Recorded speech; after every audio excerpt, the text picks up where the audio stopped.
Hello and welcome to C-Suite Secrets. I'm Heather Parsons, your host, serial entrepreneur, fractional CFO, and a business value strategist.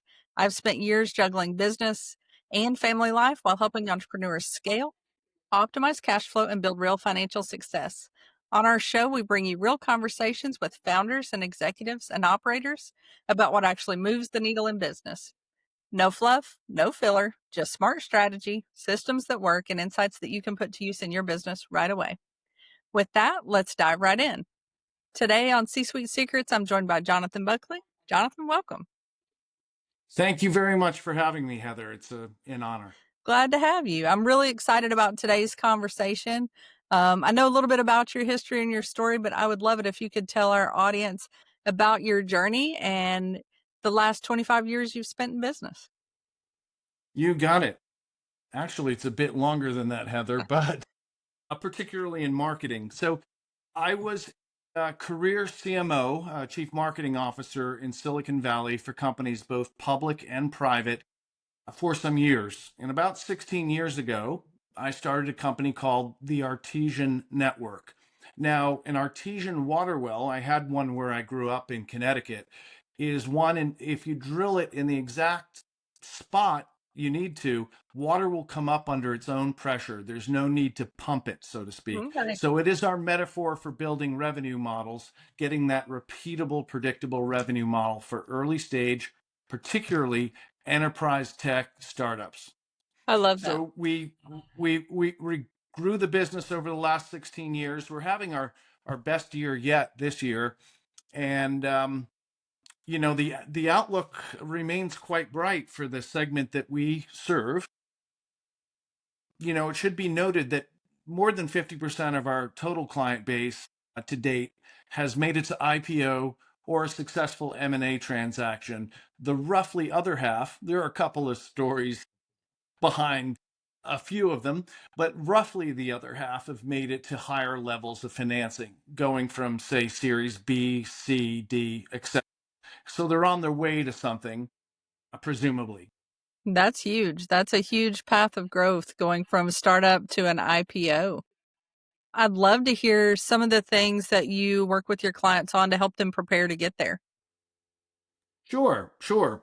So just to note, my team and I focus particularly at the point in time when there is a minimal viable product that is proclaimed. And we help validate that. This is usually comes after the seed funding, though we do advise some seed level companies.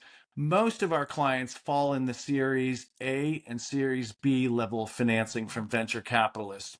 So Series A is that point in time in which you have that product market fit validated, presumably, and then you're looking to build your growth engine. The More often than not, the point of the Series A level of financing is to get the company to a repeatable, predictable revenue model. So that is a sales funnel that has pretty solid math behind it. So you could put X number of marketing dollars up top and get Y amount of sales at the bottom. You can more confidently add additional sales resources and scale from there. So we typically, Heather, take the business from this Series A to Series B. I've written a lot about this on LinkedIn, but after Series B, presumably you do have the repeatable, predictable model. It's hard to get a Series B without it, frankly. And we tend to recommend bringing in full-time staff at that point in time after the Series B. So your chief marketing officer or VP of marketing, a director of product marketing, it depends on the company, but a marketing manager, maybe some creative help as well, full-time creative help. But really only at that point is it best to recruit full-time, in our opinion, and in my own experience.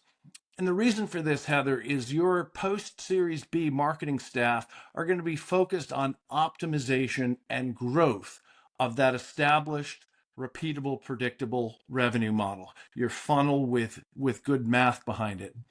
I see these mistakes all the time, and that is, they get their Series A and they go out to hire talent full time for marketing. And here's what typically happens.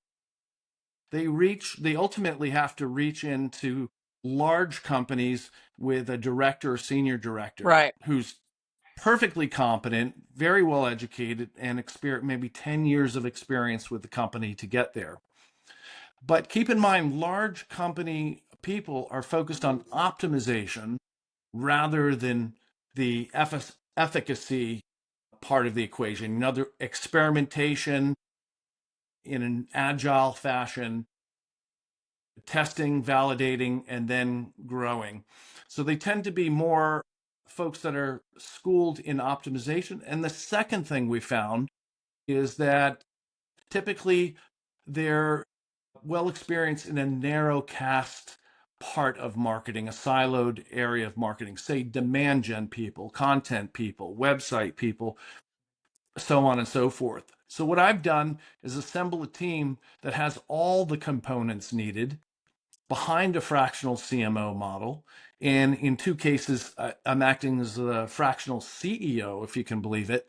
But so the fractional model works. And then I have a team behind me for execution. So you get not only the strategy you need from very senior experienced people, um, former CMOs, but also an experienced team behind that CMO. Most of my folks have been with me 10 to 13 years. So, we work well as a team.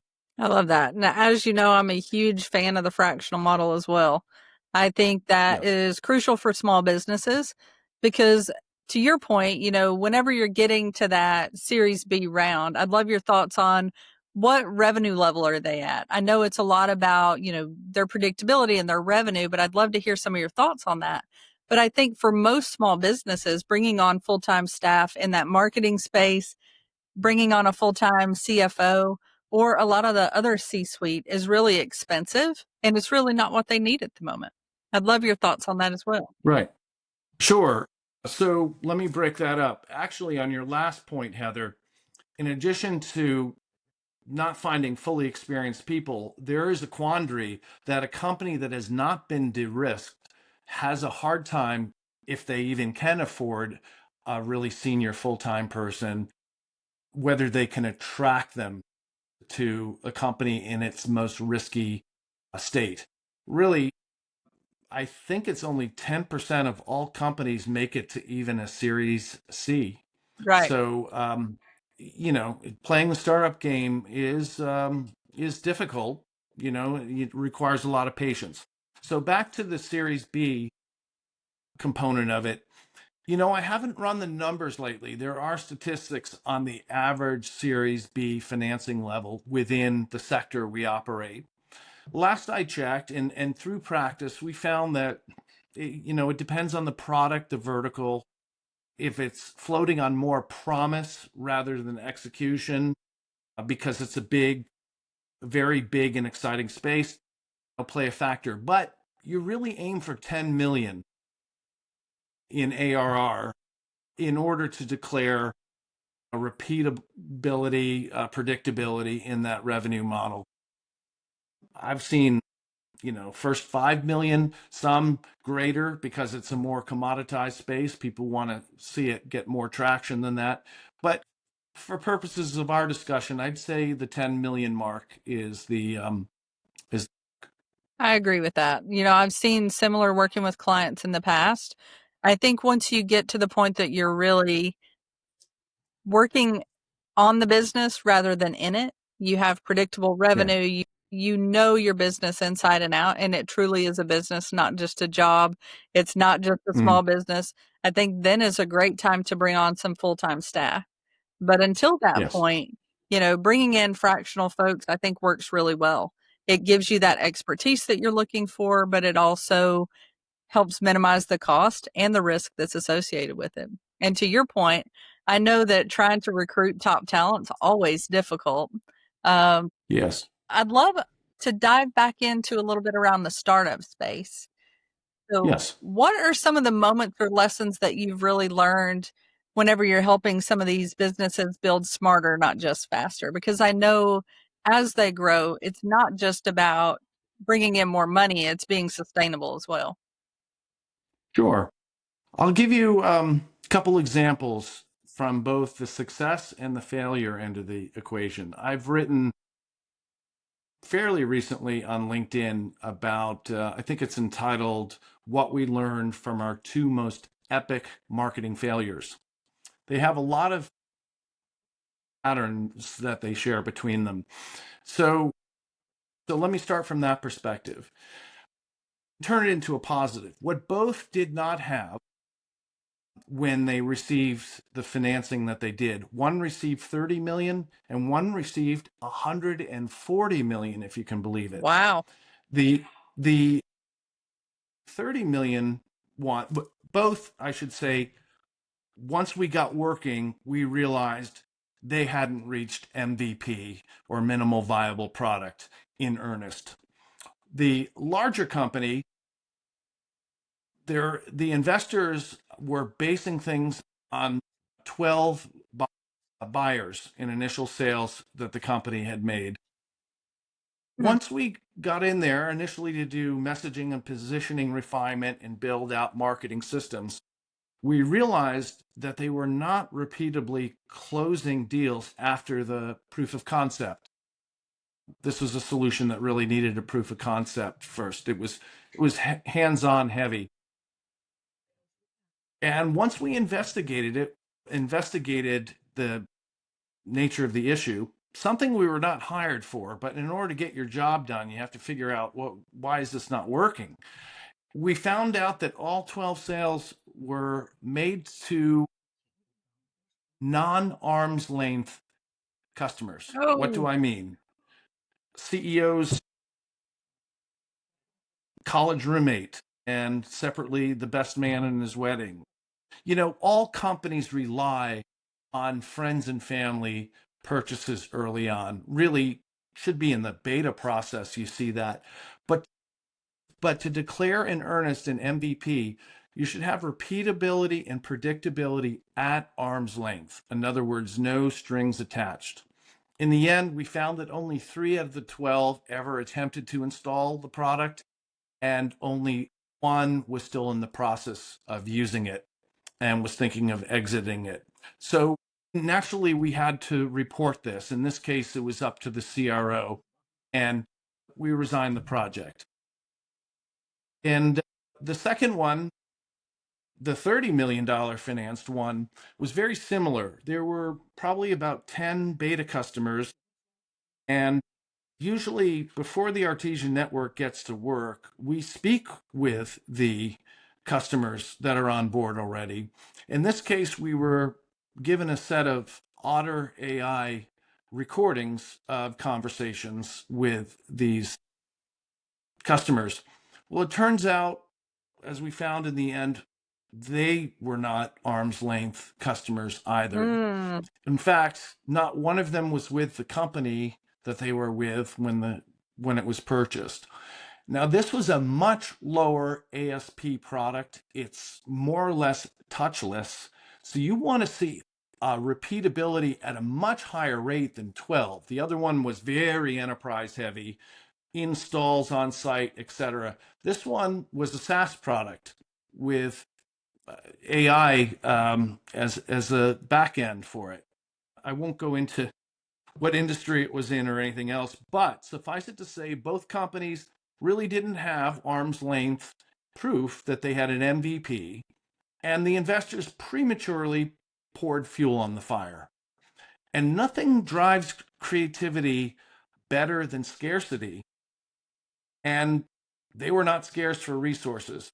So we resigned that project as well. Now, on the flip side, most of these companies are getting to the MVP, are getting, early signs that if they just put better marketing and sales efforts behind it, they can scale it. And that's when they get financed. And VCs in those cases do their due diligence and find out what we had to find out on these two failures, too little, too late, right? So, once that's established, we do have a set of processes. You may be familiar with lean startup strategy. Yep. We generally follow a framework that looks like lean strategy with a couple of additions and very specific tactics. With enterprise sales, we like to focus on an account-based management approach. And this is highly targeting a set of targets, dialing in the personas and the ideal customer profile or ICP, and then using LinkedIn automation, retargeting campaign with Google, and typically LinkedIn ads to augment the LinkedIn automation where we're reaching out and driving meetings. Now, the Google ads we found trying to drive to a sale is a no-go. What you're trying to do is put out content that attracts people. You get a newsletter sign up or they start following your company, and then you put them in a nurture. So you usually have to touch 6 to 7 people in the enterprise 5 to 6 times before you'll trigger a sale. So we've got that math dialed in, and we tune everything to that math: messaging, positioning, demand gen, even assisting on pricing, website and systems assets, and then the content that follows. And that's kind of the formula that gets you to the Series B, to use that targeting to get repeatability and predictability and deliver the company to a higher valuation in the Series B. That's fantastic. I know whenever you were talking there about not having arm's length transactions, whew, that makes my stomach hurt. I'm not going to lie. I know companies I've worked for in the past, that's a huge part of it. And that's something, as we look at the fiduciary responsibility from taking money from private investors or VC, being transparent about some of this stuff is really crucial because at the end of the day, you're still responsible for their money regardless, Yes, absolutely. you know, Absolutely. so we don't want to have Yeah. issues And, there. when we take assignments, even though I'm a fractional CMO or in a couple of cases CEO, that doesn't mean I relinquish fiduciary responsibility to the CEO or his board or her board. We feel really responsible to bring the best information we can, even if it means our project gets turned down. They need to know. And by the way, if they don't know, we're not going to ultimately be successful in our project. And as you know, because you're in a fractional business, you're as good as your last deal. So reputation has to be supreme, right? To win your next deal. And all those things come to bear, starting with the fiduciary responsibility, et cetera, to bring the best information as fast as you can. Absolutely. I couldn't agree more. So another thing that I've heard you talk about on in other areas as well is you've mentioned that early stage companies all hit similar roadblocks. I'd love it if you could share what maybe the top 3 of those challenges are that you see with most companies and what your first move is when you spot them. You got it. So themes across many, many, many dozens of companies, early stage. One is not understanding their ICP and personas and then customizing the messaging and positioning to those folks. In other words, before we come in, they're more scattershot, So right? tell folks a little bit about what an ICP is. An ideal customer Thank profile you. starts at the account or company level that defines its industry, its size, perhaps based on revenue or number of employees. It depends what product you're selling. And again, by its industry, its size, its location, and sometimes, as we found in one interesting project, the year it was founded. Hmm. When we analyzed thousands of sales, we realized that a bracket of years it was founded. So you never know what sort of statistical demographic information comes to play until you look at the numbers. So an ICP is used, and then underneath an ICP are the personas. Are you selling to a CEO, a CIO, a CISO, these sorts of things, and then really walking in their shoes.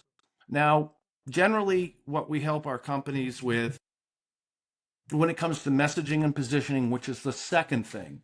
First thing is not knowing your ICP and personas. Get that out of the way. The messaging and positioning is so, so important. AI is not going to do it for you. There is science to messaging and positioning, but there's also art to it. And this is very important to get very specific. I'd say the third thing, Heather, and I was taught this by a guy named Clayton Christensen, who wrote a book called Innovator's Dilemma. I became a big fan. I got to meet and talk with him a couple of times, but he was a Harvard professor. He's now sadly passed. But that was the companies need to understand what work, in the words of Clayton Christensen, what work or does your product do? Or alternatively, why were you hired? Why was your product hired? I'll give you an example. One company that was stuck at the 20 million a year mark brought us in to analyze things and then set it on a track. It ultimately went public. But we figured out it was a security company, a cybersecurity company, staffed by cybersecurity founders and employees. And it was naturally selling it as a security tool to other security people. What we found is the largest deals, the ones that closed the fastest, were deals that one of the 6 to 7 mathematically constituents you have in an enterprise sale was a human resources director or head of human resources. It Interesting. turns out that this side work that this product was doing at the time was helping companies enter and exit companies more elegantly. And it was the chief people officer that was having the trouble meeting his or her MBOs for onboarding and exiting. And for context, at the time, the average enterprise had about 10 SaaS applications. Now they have hundreds. Right. So it can take, if you don't have the kind of solution that this company had, it could take many weeks, maybe months to get commissions or provisioned, I should say, to each of these apps. And certainly it's a disaster when someone exits the company. So this product unified that whole experience. So, in the words of Clayton Christensen, what work does your product do? Sure, it was absolutely providing security help, but it was also providing efficiency help in the hiring and firing process of the company, making the workers more efficient too. They were happier with the product. Once we shifted the messaging and positioning a little bit to bring in this segment, the company moved over the next couple of years to the 100 million mark, and actually a little bit beyond that when it went public, and reached about the 2.8 billion valuation. It's now much higher than that, but it was a good story. That is an incredible story. I think Oh, as you were talking through that, one of the things that came to mind is really knowing your customer. Without yes, knowing your customer, it's really hard to say, hey, we do sell to security professionals, but the people who really care are the folks in HR. yes, yes. Yeah, to the security professionals, is seen as more of a commodity, or a more crowded market than it really was. When you brought in the extra folks that appreciated the other attributes of the product, it really made the sales move faster, and it was no longer a nice to have; it became a must have, and that was important. That's great, especially from a positioning perspective. You've Yes. really worked with some incredible companies who've had amazing exits, even going the IPO route, which is phenomenal. So, what patterns have you seen for those companies who have been that successful from the ones who didn't quite make it?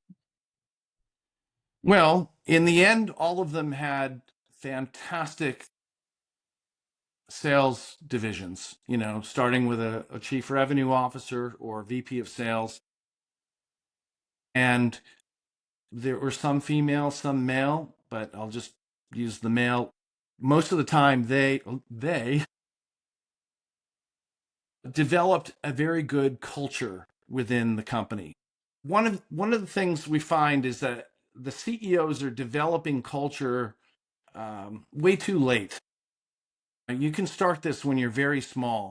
Who do you want to be? There's a culture process. We've actually guided some companies through this. Anyway, these sales VPs, these sales leaders have developed a very good, trustful sales team. Then there's also a very good marketing team behind them, also sharing the same culture of trust and working off a repeatable, predictable revenue model with a formula for mixing in all the different silos in marketing, from field marketing, email marketing, social marketing, all these things tied together in a unified plan with an appreciation for the math that's behind all of this. It seems to lift them. So then they can hire the right person for that next sales job and have much greater confidence that he or she will reach their quota in the year. And that's great. I think confidence is a huge thing with what we're working on and being able to be predictable with all of that. Yes. You've also talked about discovering some essentially fraud in a couple of these startups. So I'd love it if you could also talk a little bit about some of the red flags that you saw. I would imagine it's not just in their arm's length transactions. What are some of the other things that you notice as you go in to work with these companies? Sure. Well, what my team and I like to do is actually use the product in an early stage. They may not have many customers, but to go in, no matter how complex it is, we're used to very complex technologies, is to use it and validate it firsthand. It's not just to double check other people because of distrust, it's to get an independent view of the product and then be able to message and position it properly through understanding firsthand. A lot of marketing people actually don't go hands on with products. It's amazing. The other thing is, I'll harken back to the MVP process. So I should say, one, I would call it fraud company failed to have a working product and wanted to launch it because of pressure from the board. And it simply did not work as advertised, and I refused to advertise it. Wow. The second one, again, did not have an MVP. They had a product that worked. It turns out there was a open source component that was required that most people in the industry did not want to touch because of its reliability reputation. That makes sense. That after we dug and dug and dug and dug, it came down to this component. They since engineered that out, but so the MVP and make sure the product works. That's where we saw fraud. We didn't see cooked books necessarily. We saw inflated expectations and companies being pushed too far too fast by their boards and not slowing them down to accommodate the learning process that's really required to de-risk the business and scale it. I like the way you said that, de-risking the business. So as you're Yes. looking at going in, are there any other metrics that you use to say, okay, this company is ready for us to come in? They're ready to scale. I know you've mentioned the MVP process.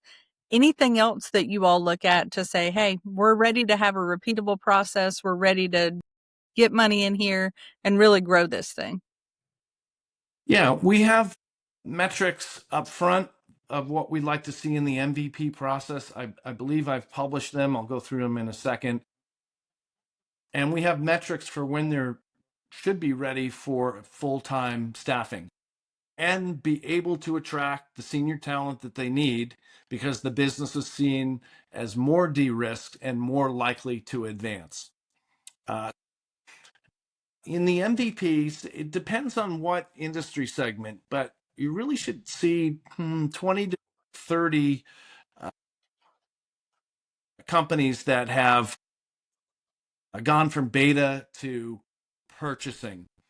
A lot of companies call it a day with 5 beta customers, and it's just not enough. You've got to cover your suspected industries to test your ICP. How is it used in a finance company versus an industrial company versus high tech, et cetera, et cetera. So we like to see a statistically relevant number of betas and see that some of them have converted. That tells us that they're ready to invest some dollars more soundly and look for a good ROI from those dollars up front. And that's when we can, in good faith, propose a project with them. I like that. One of the things I really focus on with my clients is return on investment. We do not want Yes, to be spending money if we're not making money back.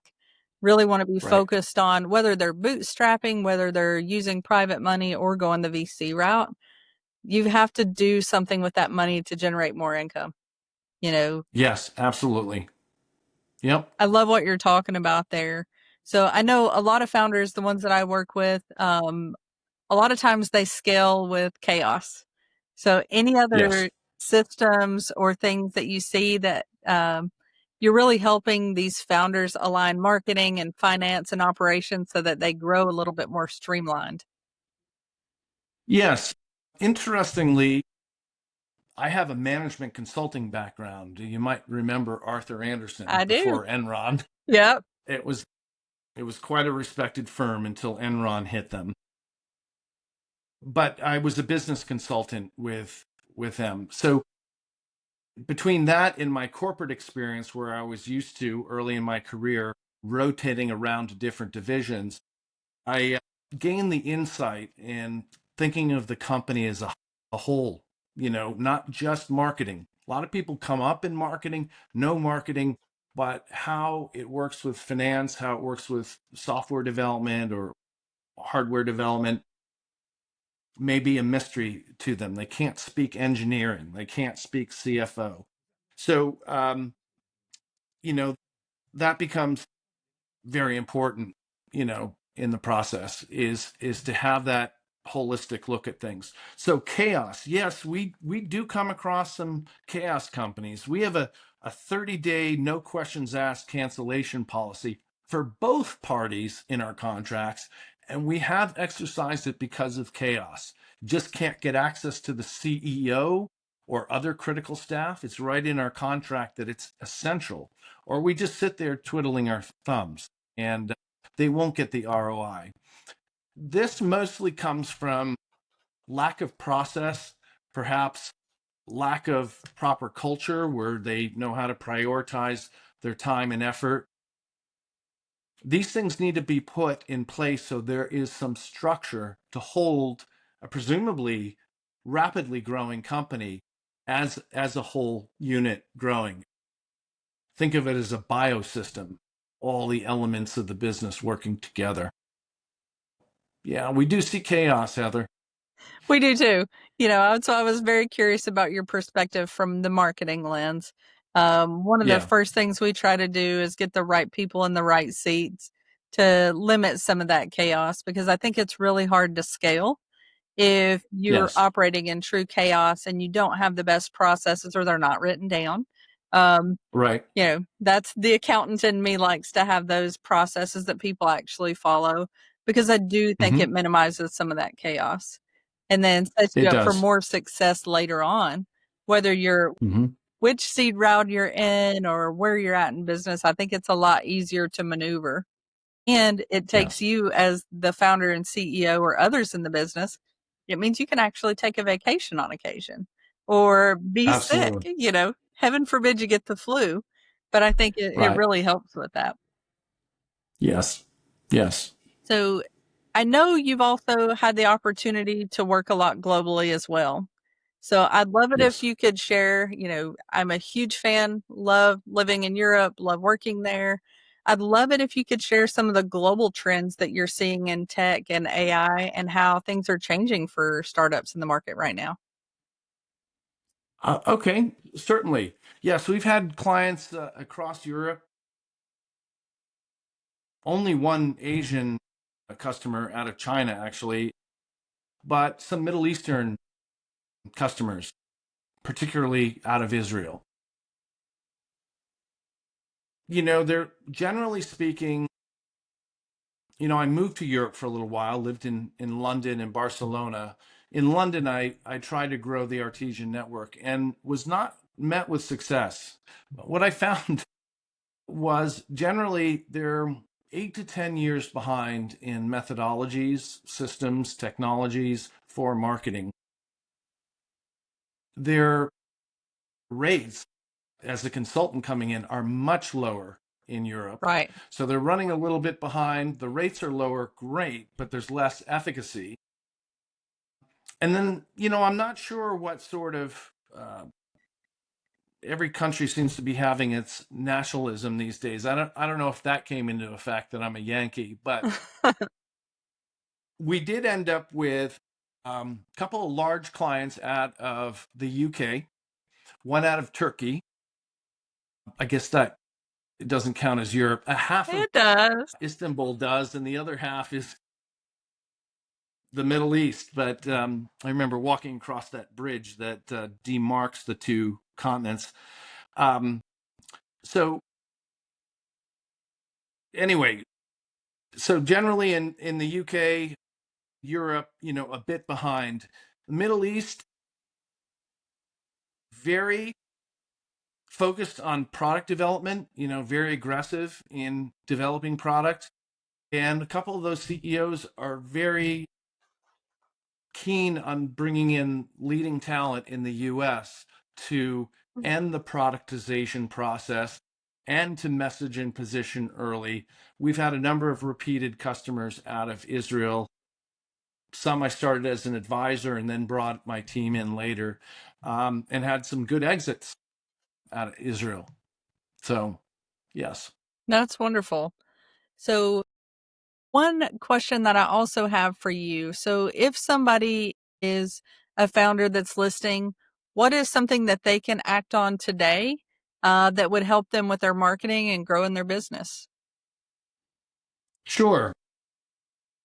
Get an outside opinion on how your statistics are operating. If you had any doubt about the efficacy of your marketing department, there are great benchmarks you can use.